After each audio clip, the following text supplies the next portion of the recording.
caso. Para eso me acompañan en nuestros estudios Roberto Izurieta, es profesor de la Universidad George Washington, es analista y colaborador político de CNN, y Jason Poblete es abogado y estratega republicano. Bienvenidos a ambos.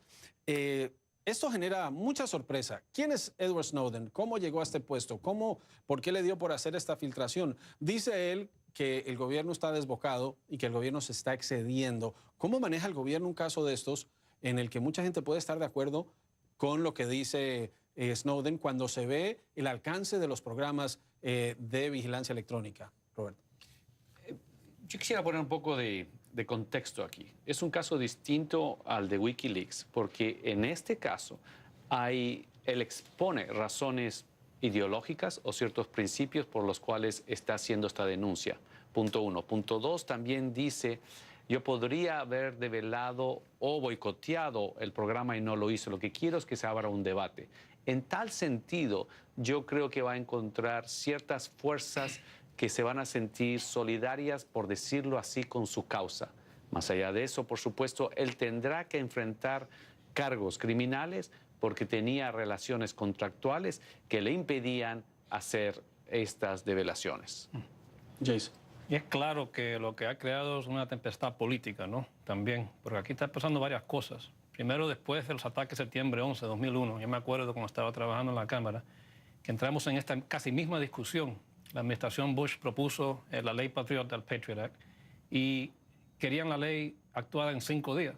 Y el chairman del comité, el presidente del comité que tocó el tema, el congresista Sensenbrenner, le pidió a la administración Bush y le pidió a los colegas en la Cámara que le dieran más tiempo, porque había unos temas legales complejos, unos temas de seguridad nacional bastante complejos y una tecnología que hoy día la que se está utilizando no es la misma que se estaba utilizando entonces, y estamos casi en el mismo debate, en el mismo proceso. Así que tienen que pasar 2 cosas acá en Washington ahora. Primero, el caso de este muchacho va a tener que ser, yo estoy seguro que si no lo devuelven a Estados Unidos, lo van a tener por un muy largo tiempo bajo escrutinio político y legal.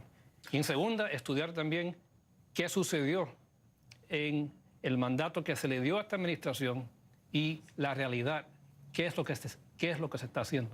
Eso es a nivel político, y él explicaba algo que, sin ser expertos, estuvimos revisando la semana pasada en el tema, y es que por la forma en que el gobierno está en este momento recibiendo información, todas las llamadas telefónicas que se hacen en Estados Unidos, almacenando el registro, no las conversaciones en sí, él decía, si el gobierno encuentra una sospecha de una persona, puede revisar todo su pasado, revisar con quién habló. Dice, si a usted lo llama alguien por error, eso puede despertar una alerta. El mismo excongresista Sensenbrenner decía, el gobierno se excedió. El presidente Obama, cuando dio sus declaraciones, dijo, le informamos a todo el Congreso. ¿Cómo se va a manejar esto políticamente? ¿Cómo va a explicar el Congreso que sabía y no dijo nada? ¿Y cómo se justifica este tipo de investigación tan amplia en donde se investiga, se guarda información de quien no está sospechoso de haber cometido un delito? Vamos a empezar primero con el contexto de la investigación. Hay, como ustedes saben, 2 comités clave, los comités de inteligencia en la Cámara y en el Senado, donde supuestamente todos sus miembros saben de este programa y de lo que se estaba revisando, supuestamente. Desgraciadamente, muchos de estos temas no se pueden hablar a luz pública, porque la naturaleza de este sistema y los sistemas que existen hoy en los servicios de inteligencia y de la seguridad nacional no se prestan para eso. Ahora, sí se puede estudiar un poco la manera en que están revisando esta información. Por ejemplo, tuve un cliente que me llamó del extranjero al leer esta información y me dice, ¿eres americano? Y me pregunta, Poblete, hablando usted por teléfono, estando en el extranjero, ¿tengo que temer yo por la protección de nuestra conversación como abogado y cliente o no? Así que ha creado muchas dudas en el mercado de información, donde tenemos que tener una discusión pública a nivel nacional de qué es lo que están haciendo, entre en el contexto que esto es un tema de seguridad nacional. Es algo bastante complejo y hay que manejarlo muy delicadamente. Y Roberto, es un tema también de percepción. El presidente Obama, como candidato, dijo que iba a hacer todo distinto a Bush. El programa cambió, la ley patriótica, la ley patriota se modificó y todo esto es legal. Entonces, ¿cómo hace el presidente Obama para decir, estoy dentro de la ley, pero estoy haciendo lo que dije que no iba a hacer? tú bien lo dices, el problema es percepción, porque la percepción que existe probablemente en este momento en el público, la gente que está escuchando este noticiero y está leyendo las noticias, la percepción es que el gobierno americano está escuchando todas las conversaciones sin ninguna restricción. Y eso no es... Y eso han dicho que no es. Correcto, eso no se trata de eso.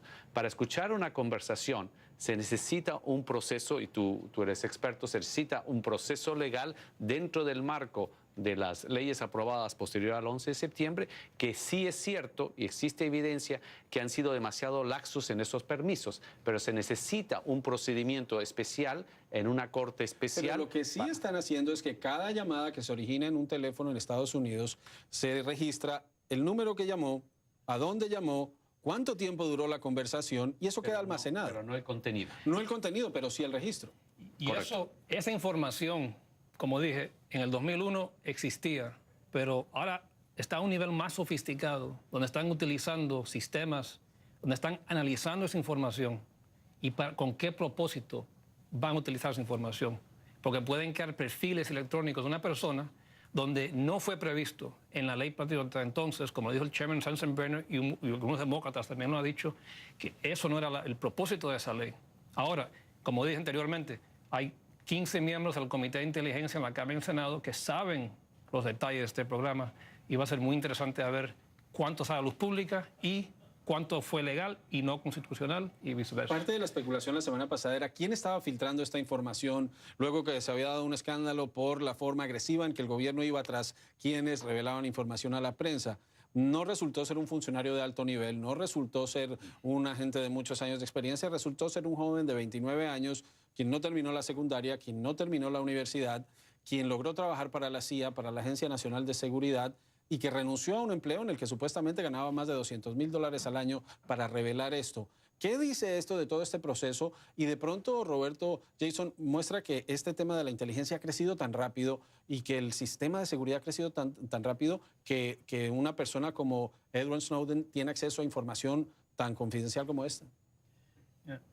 Este tema que estamos discutiendo hoy viene desde 1947 y antes. Es el nivel de información que estamos dispuestos de tener, llegar a la luz pública, por ejemplo. Este análisis que se está haciendo se hizo desde que se fundó el país. La tecnología lo que ha hecho es que ha creado un sistema para difundir esta información de una manera instantánea. Personas como estas no son nuevas, van a haber yo creo que van a haber más personas como estas y creo que tenemos que, como dije, paulatinamente estudiar un poco el porqué y saber esta persona también con quién está vinculada, porque eso todavía no está claro. Si lo hizo solo, por qué fue a Hong Kong, por ejemplo, tuvo alguna ayuda de un gobierno extranjero, de algún oficial entre el servicio de inteligencia de otro país. Todo eso hay que estudiarlo y saber el por qué, porque tan pronto que eso se sepa y tenemos un tema mejor ubicado, que ahora no lo estamos, porque solamente tenemos su versión, ahora tenemos que estudiar por qué lo hizo y la información que él obtuvo a través de ese proceso. Bien, tú dices, efectivamente lo más probable, este tipo de programas han crecido demasiado los últimos años, han crecido de manera desordenada, debe haber enormes derroches económicos, aquí hay ciertos indicios de derroches económicos, falta de control, porque evidentemente aquí se ve que hay falta de control, y lo que vamos a entrar en un debate en los próximos meses es si es que nuestras libertades y nuestra privacidad está siendo amenazada innecesariamente en la causa de la seguridad. Y esto será gran parte del debate de los próximos meses. Para terminar, ¿qué consecuencias puede tener esto?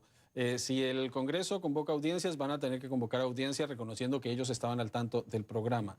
¿Qué consecuencias tiene para el presidente? ¿Qué consecuencias tiene para el Congreso? ¿Hacia dónde va el debate en este tema?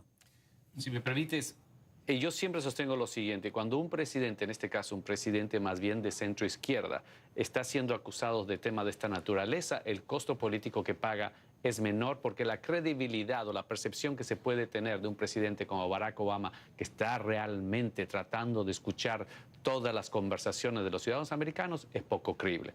Si fuera un presidente republicano, el costo político sería mucho mayor.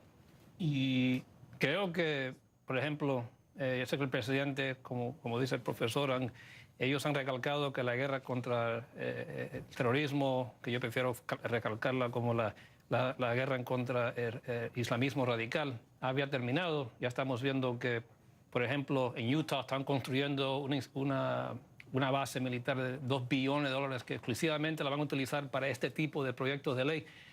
ahí donde vamos a ver dónde va a repercutir esto, porque políticamente hay elecciones en 2014 y hay 15 miembros por lo menos en el Comité de Inteligencia y en el Senado, en la Cámara, y en varios otros comités que supuestamente tenían acceso a esa información. Si los partidos políticos ambos afilan, puede haber repercusión política a nivel micro, que eso todavía hay que estudiarlo. El presidente Obama dijo en sus declaraciones que todos los representantes de la Cámara, todos los senadores estaban al tanto. Estamos hablando de por lo menos 535 legisladores que algún tipo de conocimiento tenían de este programa, pero interesante cómo se dio esa repartición de responsabilidades. Muchas gracias. Jason Poblete, abogado, estratega republicano. Roberto Izurrieta, analista político, profesor de la Universidad George Washington. Gracias a ambos por estar en Directo USA.